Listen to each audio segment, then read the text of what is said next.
Hello and a very good morning. You're watching Rajya Sabha television. This is the breakfast news with me, Frank Pereira. Here are this Monday morning's headlines. Pakistan targets 13 border outposts and civilian areas along the international border in Arispura, Pargwal and Kanachak in Jammu. BSF warns of suitable reply.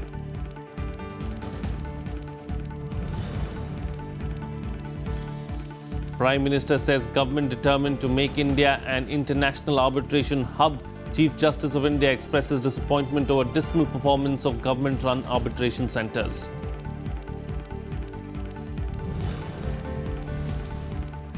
Samajwadi Party on the brink of a split. Shivpal Yadav and 3 other ministers sacked from Akhilesh's cabinet. Mulayam Singh Yadav expels Party General Secretary Ram Gopal Yadav for 6 years.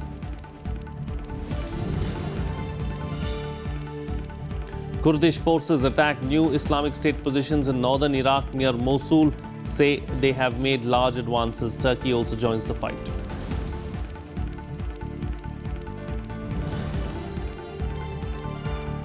And India beat New Zealand by 7 wickets in the third one-day international in Mohali. The win gives India a 2-1 series lead.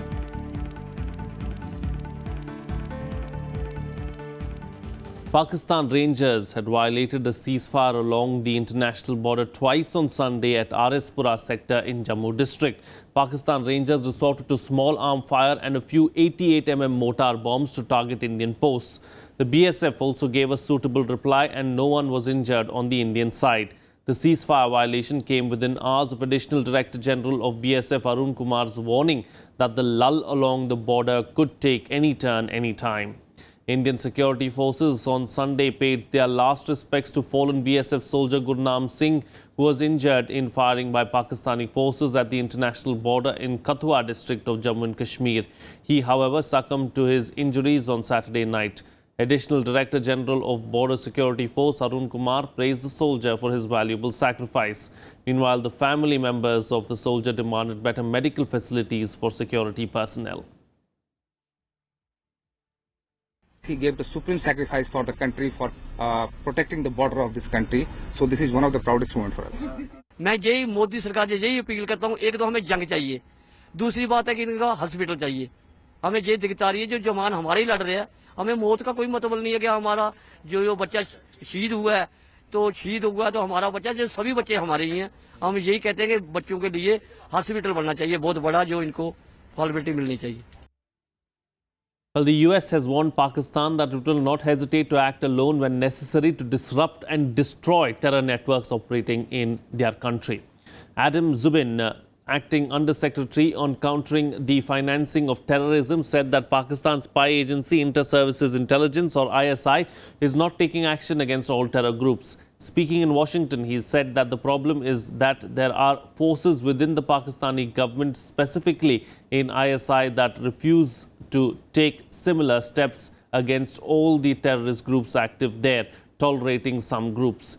He added that the US urges Pakistan to go after all terrorist networks operating in their country. It stands ready to help them, but there should be no doubt that the US will not hesitate to act alone when necessary to disrupt and destroy terrorist networks. Well, Prime Minister Narendra Modi has said that the government is determined to make India an international arbitration hub for the resolution of domestic and global commercial disputes. Chief Justice of India T.S. Thakur also said that arbitration offered great promise to the litigants and to the overworked courts and their judges. Here's a detailed report. Prime Minister Narendra Modi has pitched for far-reaching legal reforms to make India a global arbitration hub. Addressing a conference on the National Initiative towards Strengthening Arbitration and Enforcement in India on Sunday, the Prime Minister asserted that the government wants to create a vibrant arbitration mechanism to provide ease from legal hassles to investors and businesses. There is need to develop specialized arbitration, bar associations. We also need professionally ruled arbitral institutions which can deliver international standards of services at reasonable cost businesses in India. We welcome internationally recognized institutions in this effort. We need to simultaneously facilitate a vibrant ecosystem for alternate dispute resolution, including arbitration, mediation, and conciliation. This will provide additional comfort to investors and businesses. However, Chief Justice of India T.S. Thakur expressed disappointment over the dismal performance of government-run arbitration centres. The CJI pointed out that the government-run International Centre for Alternative Dispute Resolution has handled only 20 cases in 2 decades and pitched for revisiting legal framework to encourage arbitration. Courts from the apex court, right from the Supreme Court down to the municipal courts, are overburdened. Judges are overworked. You can imagine the kind of burden that judges share when you think that 18,000 judges handle nearly 50 million cases every year in this country, out of which 20 million cases are disposed of. Law Minister Ravi Shankar Prasad said the NDA government has taken various steps to turn India into an investor-friendly destination, but noted that companies and investors prefer to go to Singapore, Hong Kong and London, as winning final settlements from Indian courts can take years. A recognition of the domestic laws and finding a proper balance between safeguarding the investor's right, which ought to be done.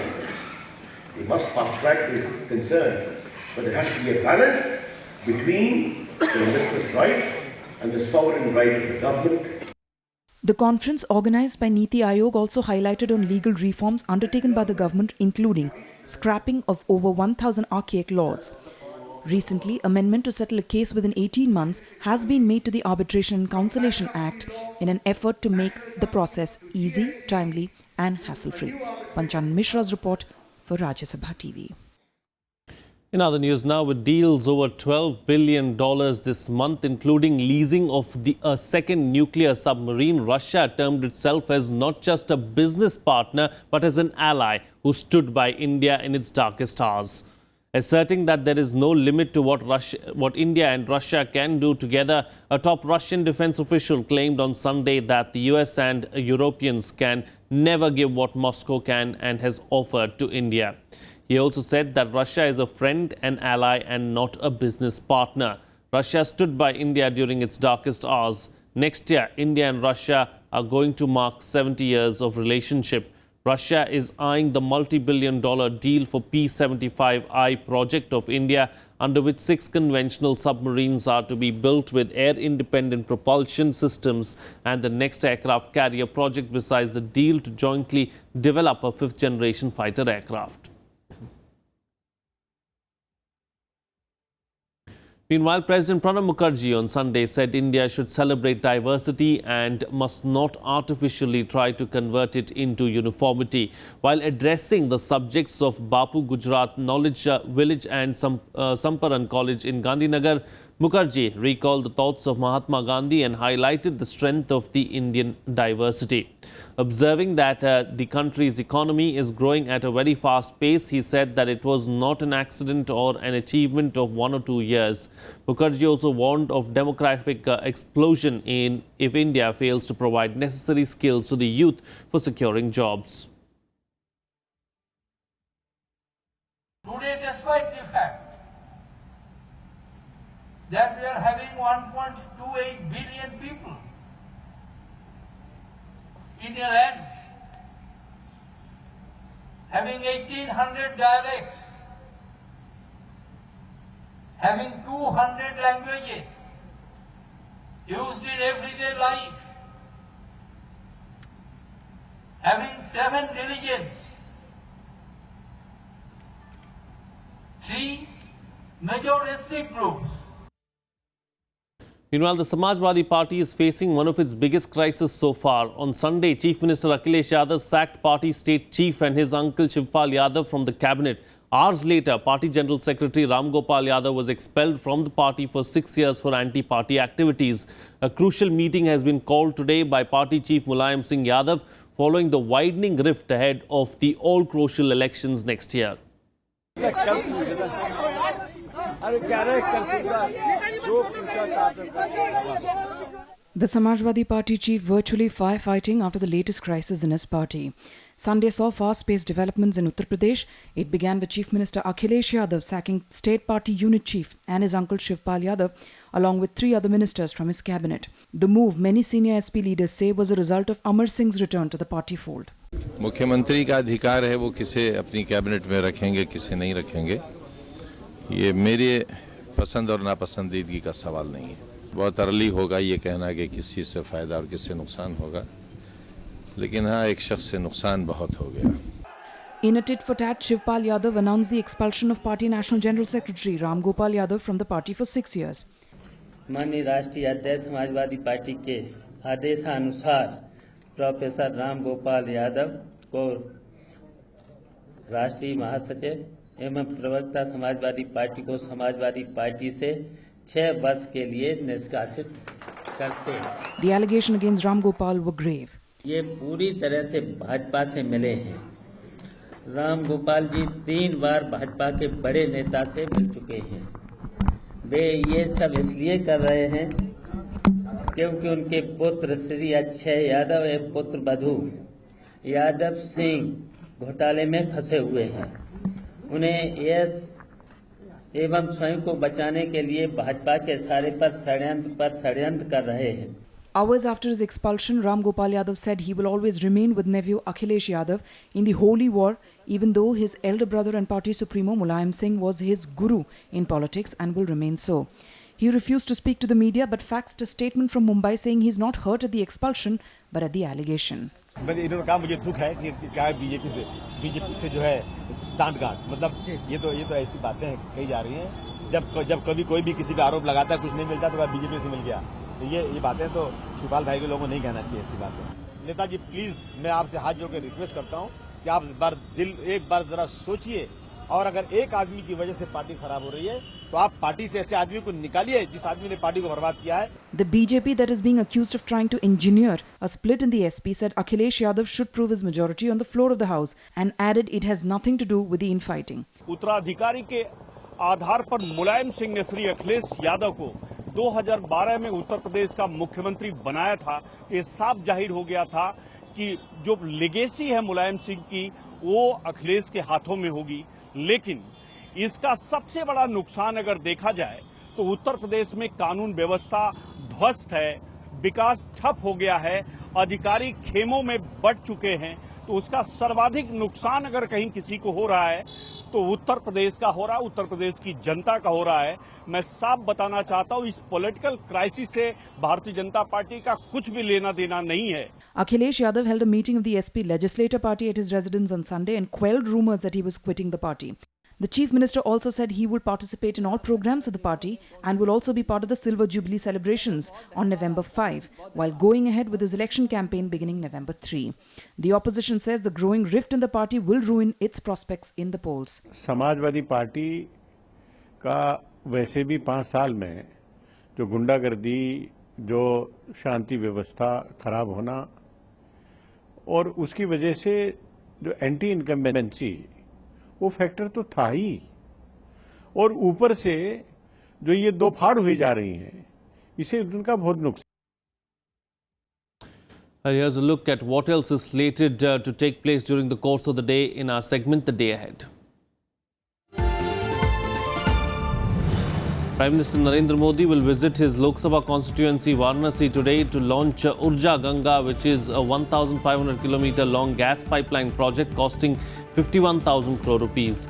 He is also scheduled to flag off projects like a doubling of railway tracks on the busy Allahabad-Varanasi section and expansion of the diesel locomotive works. Besides, he will lay the foundation stone for widening of a road passing through the city's crowded cantonment area.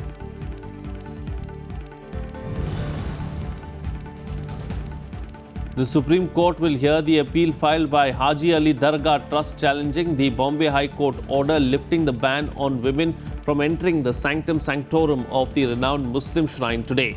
In its last hearing on October 17th, the Apex Court extended the stay granted by the High Court to facilitate an appeal against its decision to lift the ban on entry of women. On August 26, the High Court had pronounced that the ban imposed by the trust on women from entering the sanctum sanctorum of the Dargah contravened Articles 14, 15 and 25 of the Constitution and said women should be permitted to enter the sanctum sanctorum like men.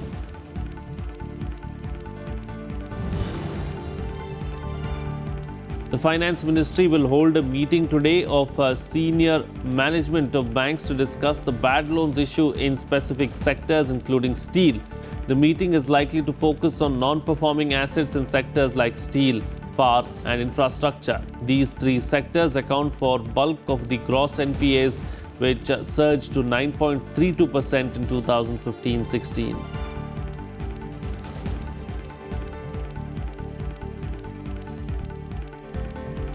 Well, it's time for a short break now, but news and updates will continue on the other side. Stay tuned. We'll be right back.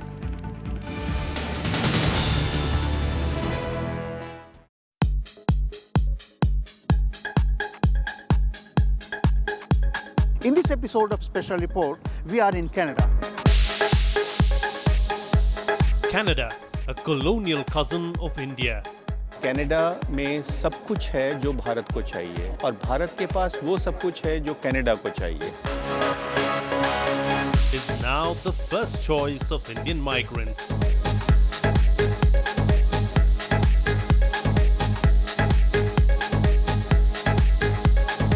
Watch a special report from Canada with love, only on Rajya Sabha television.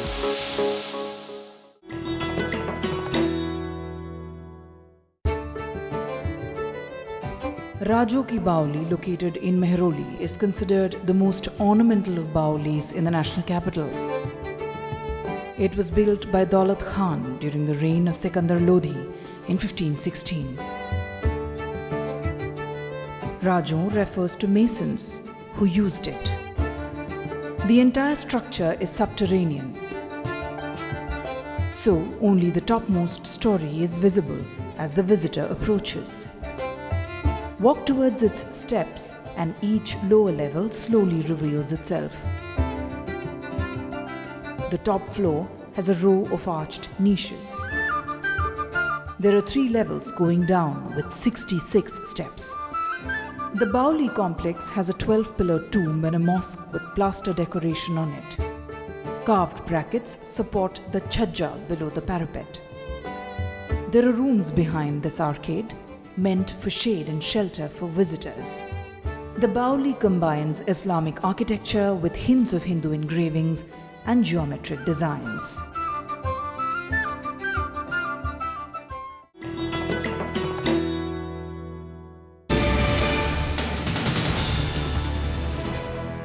Welcome back. You're watching Rajya Sabha television. Well, Foreign Minister Sushma Swaraj has said that the government is planning to relax its visa rules to boost tourism and business.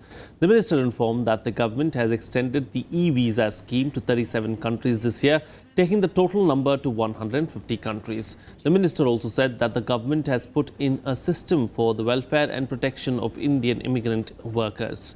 Sushma Swaraj also said that the foreign direct investment in India touched $55.5 billion in 2015-16, making India one of the most open countries in the world. We plan to further liberalize our visa regime for tourism, business, as well as other areas shortly. The 25 million strong Indian diaspora, both NRIs and PIOs, are a significant force for promoting India's interests abroad. Realizing this, we have unveiled new initiatives for roping them in our mission of transforming India. Well, the Election Commission will hold a meeting with Deputy Commissioners, SSPs, Nodal Officers of Narcotic Control Bureau, State Narcotic Control Bureau, Income Tax and Excise and Taxation Department officials in Punjab today. An 8-member Election Commission team led by Chief Election Commissioner Naseem Zaidi arrived in Chandigarh on Sunday on a 3-day visit to review the preparations ahead of the Punjab Assembly polls, which are due early next year. The team comprises Chief Election Commissioner Naseem Zaidi and 2 election commissioners besides Deputy Election Commissioners. Meanwhile, AAP and Congress leaders separately met the visiting team of Election Commission and expressed apprehension about the misuse of the state machinery in Punjab Assembly polls. Congress also sought an immediate imposition of a model code to ensure a free and fair election. They urged the Election Commission to immediately impose the Code of Conduct in Punjab to ensure a free and fair election, citing total politicization of the state's administrative and law and order machinery. The Aam Aadmi Party urged the Election Commission not to allot an election symbol to any party which is similar to its own symbol, the broom. Moving on now, the death toll due to Japanese encephalitis rose to 63 after two girls undergoing treatment in Malkangiri in Odisha died on Sunday. However, unconfirmed reports put the toll due to the vector-borne disease at 67, which has affected around 100 villages spread over 6 of the 7 blocks in the district. Meanwhile, a 6-member central team of doctors also visited the affected areas to review the situation and to suggest measures to tackle it. The disease, which originates from pigs and spreads to humans, mostly children, through mosquitoes, had surfaced in the district around 44 days ago. Moving on to some international news now. Kurdish forces on Sunday battled through booby-trapped sniper fire and suicide car bombs to tighten the noose around Islamic State in Mosul. Now, the forces also hunted Islamic State group jihadists behind attacks elsewhere in the country. Kurdish forces announced a new push on Bashika, northeast of Mosul, where some 10,000 fighters are engaged in a huge assault to take the IS-held town. The push came with U.S. Secretary of Defense Ashton Carter in Iraq's autonomous region of Kurdistan supporting the unprecedented offensive, which a U.S.-led coalition is backing with air and ground support. Turkey joined the fight against Islamic State on Sunday, directing artillery fire at jihadist positions in Bashika. The UN says that 5,000 people have been displaced so far, but the recent fighting around Mosul, it expects another 200,000 will be uprooted in the coming weeks. Launched on last Monday, the assault aims to reclaim the last major Iraqi city under the Islamic State control, dealing another setback to the militants' self-declared caliphate in Iraq and neighboring Syria. I believe that in next few days we will finish it. Peşmerge güçleri Başika kasabasını DAEŞ'ten temizlemek için harekete geçtiler ve bizim Başika üstündeki askerlerimizden oradaki UN is estimating that between 1.2 to 1.5 million people may be affected by the current situation in Mosul. We as UNICEF estimate that at least 50% of these people will be children. يوما حياة شوية مأساوية لكون داعش خرب قسم من المناطق وإن شاء الله بعد ما تنعاد بجهود بيشمركة ولا شايس ورجعت الحياة الطبيعية كما كانت وإن شاء الله بعد ما تنعاد. Well, on to some sports news now. India defeated Pakistan 3-2 in the Asian Champions Trophy hockey in Kuantan, Malaysia on Sunday. Striker Pradeep Moore scored his maiden goal in 13 international appearances to give India the lead in the 22nd minute. But Pakistan then took charge through strikes from Mohammad Rizwan Sr. in the 31st minute and Mohammad Irfan Jr. in the 39th minute. Well, I mean, at the end of the day, it's another goal that's come off the back of a defensive error by Pakistan, giving the free hit away. Ramandeep Singh and Rupinder Pal Singh also scored a goal each for India. This victory gives India 7 points from the 3 outings. Earlier, India thrashed Japan 10-2 in their opening fixture but followed it up only with a 1-1 draw with South Korea. Pakistan, on the other hand, started their tournament with a defeat to host Malaysia 2-4 but followed it up with a 1-0 win over South Korea. The top 4 teams from the round-robin competition will advance to the semi-finals. Solomon Kasuji is beside us here. He's analysed this one, and what did you want to point out here with this one in particular? Well, I mean, at the end of the day, it's another goal that's come off the back of a defensive error by Pakistan, giving the free hit away. Well, moving on from hockey to cricket now, India defeated New Zealand by 7 wickets in the third one-day international at the IS Bindra Punjab Cricket Association Stadium in Mohali on Sunday. After winning the toss and opting to bowl, India bowled out New Zealand for 285 runs in 49.4 overs and chased down the target with 10 balls to spare. Virat Kohli scored an unbeaten 154 of just 134 deliveries. He also shared a 151-run stand with skipper Mahindra Singh Dhoni. India felt the pressure at the start of the chase. Openers Rohit Sharma and Ajinkya Rahane, who had not among the runs in the earlier games, fell cheaply once again. Rahane spooned a simple catch to cover of Matt Henry before Rohit failed to pick a slow off-cutter from pacer Tim Southee, leaving India at 41 for 2 in the 9th over. Earlier, Tom Layton's 61 and James Neesham's 57 runs innings played pivotal roles in New Zealand's total as they overcame a middle-order batting failure. India now lead the 5-match series 2-1. And that's going to be 4 runs. Ultimately, you achieve the target, and often on slower wicket, that's quite difficult to achieve. So I feel it's overall good for everyone, personally for me also, so that, I go out there and I'm not looking too much into what needs to be done. Rather than that, I'm looking to set the pace of the game, and quite a few oppositions, they put all the fielders inside, and I'm still looking to pierce the field. I can play the shots, over the fielder, and I feel that's what is something that was needed in my batting, and today was the first day and hoping to continue with this. Well, that's it on this edition of the Breakfast News. Have a good day.